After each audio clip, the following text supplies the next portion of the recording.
Welcome back, everybody. So this week I have a really cool thing to show you, and it kind of came from my interview with Nestor Suarez from CIC.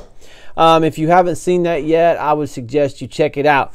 But what he asked me to do was to try the 2K polyurethane hardener in the CIC conversion varnish. Okay, so that's what we're going to take a look at. So let's get to it.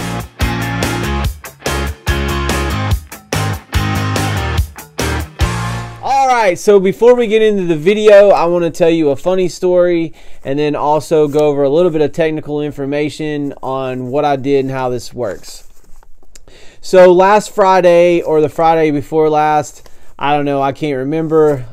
Things have been a blur for me. They've been so incredibly busy. But I shot this an oak top, which I'm going to show you here in a minute. Put 10% hardener into the CIC water-based conversion varnish. So I sent a picture to Miles, the chemist, and I said, hey man, check this out. This is the water-based conversion varnish with 10% hardener in it.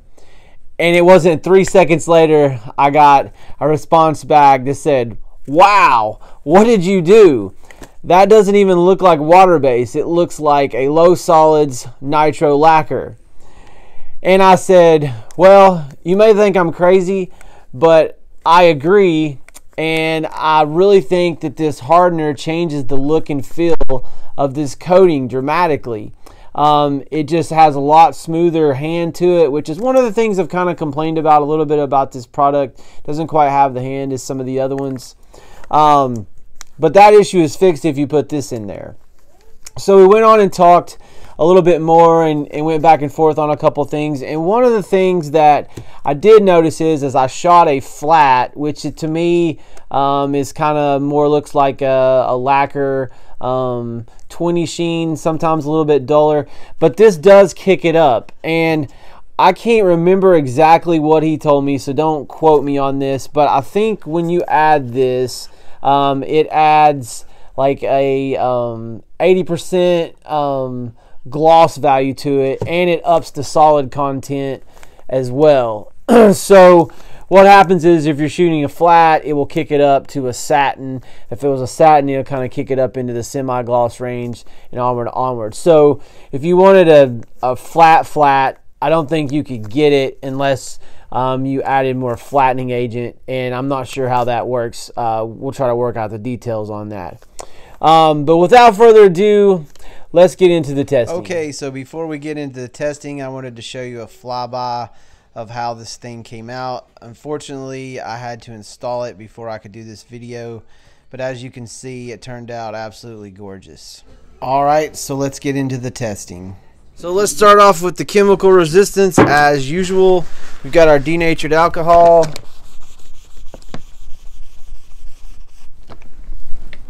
Alright, so the denatured alcohol, what we have is slight glossing. You can see a little bit of an area there, but be very difficult to see, so that's good. Lacquer thinner here.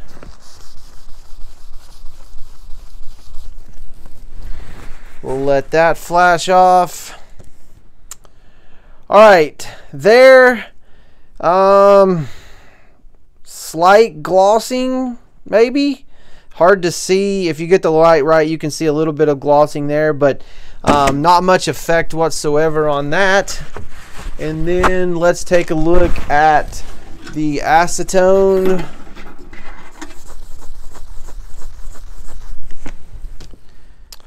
Alright, so looking at the acetone rub, we got a little bit of a burnishing here, but overall that's excellent chemical resistance, not bad at all. Okay, alright, so let's look at the mar resistance here, and as you can see, I've already kind of give it a go here at some of this. Yeah, I mean, it's hard as a brick. You can see all these other ones I've done, and I was pretty much pushing down as hard as I could, so it sends the mar resistance through the roof. So I think this is an excellent application for like a tabletop or something like that. This would be really nice if you need more mar resistance. So let's take a look at some of the other aspects. Okay, we're going to look at the crosshatch adhesion. And one thing that was kind of interesting about this is it was actually kind of hard to cut this, and there's nothing chippy going on about this, so it actually increases the adhesion substantially as well. So I mean, there's nothing on that whatsoever.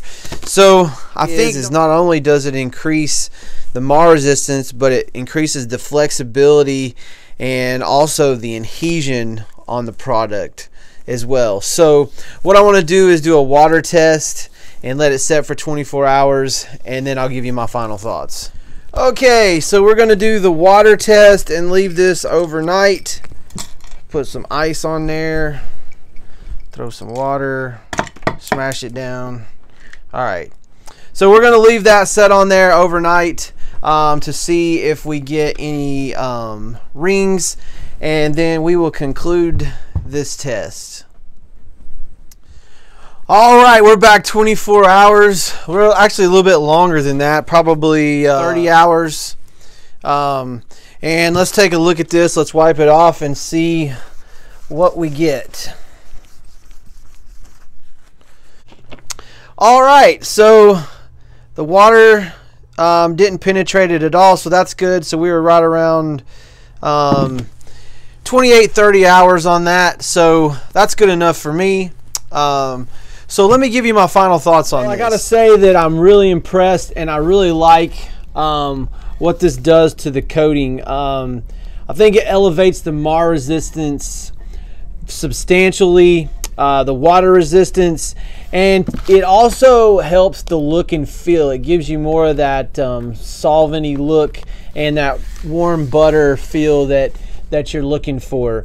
A couple things that I did that I don't think that I told you at the beginning of the video. So I did catalyze it 10%, and I shot it out of the Apollo 5-stage turbine with the Apollo atomizer, just because I made a small batch.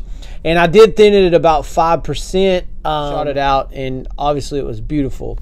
So the cost for this is about $65, which is less than what the crosslinker cost.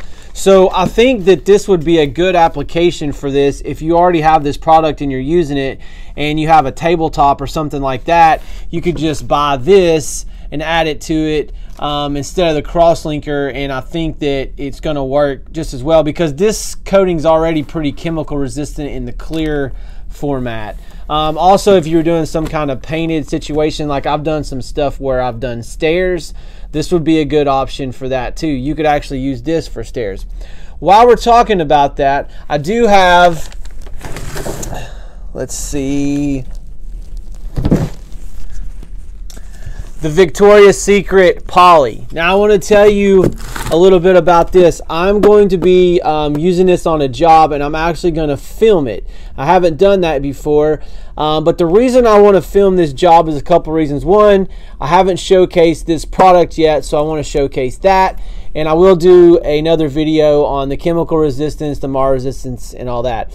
Now the cool thing about this product is that it can be rolled, brushed, or sprayed. So for some of you out there that are looking for a product that you can do that, and you have like a turbine set up, this product works great out of a turbine. It's not as air assisted, airless, so you're not going to have to thin it very much, if any.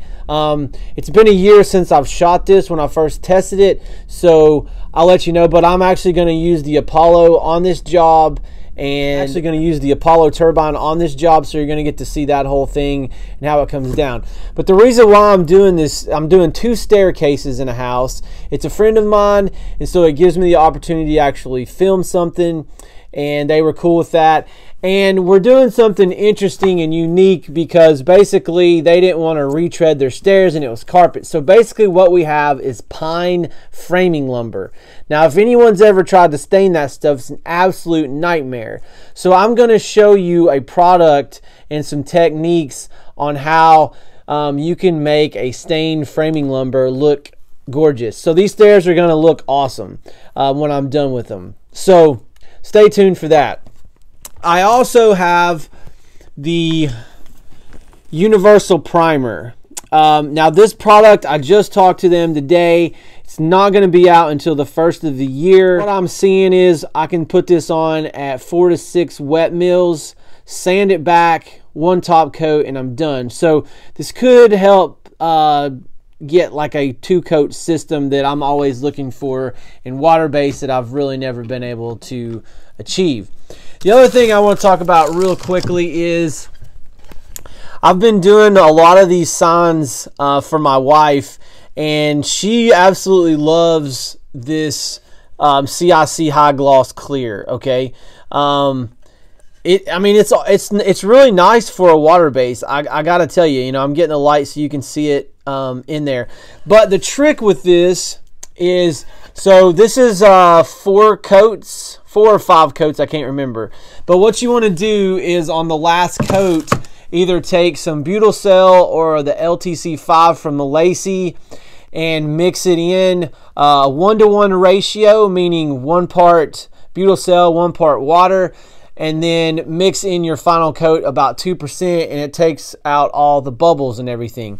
Now, I did not buff this out. This is off the gun, and I could get it better, but I think it's really good for these signs. And some of you guys that are shooting high gloss that are looking for water base, check out the CIC high gloss. I think you'll like it.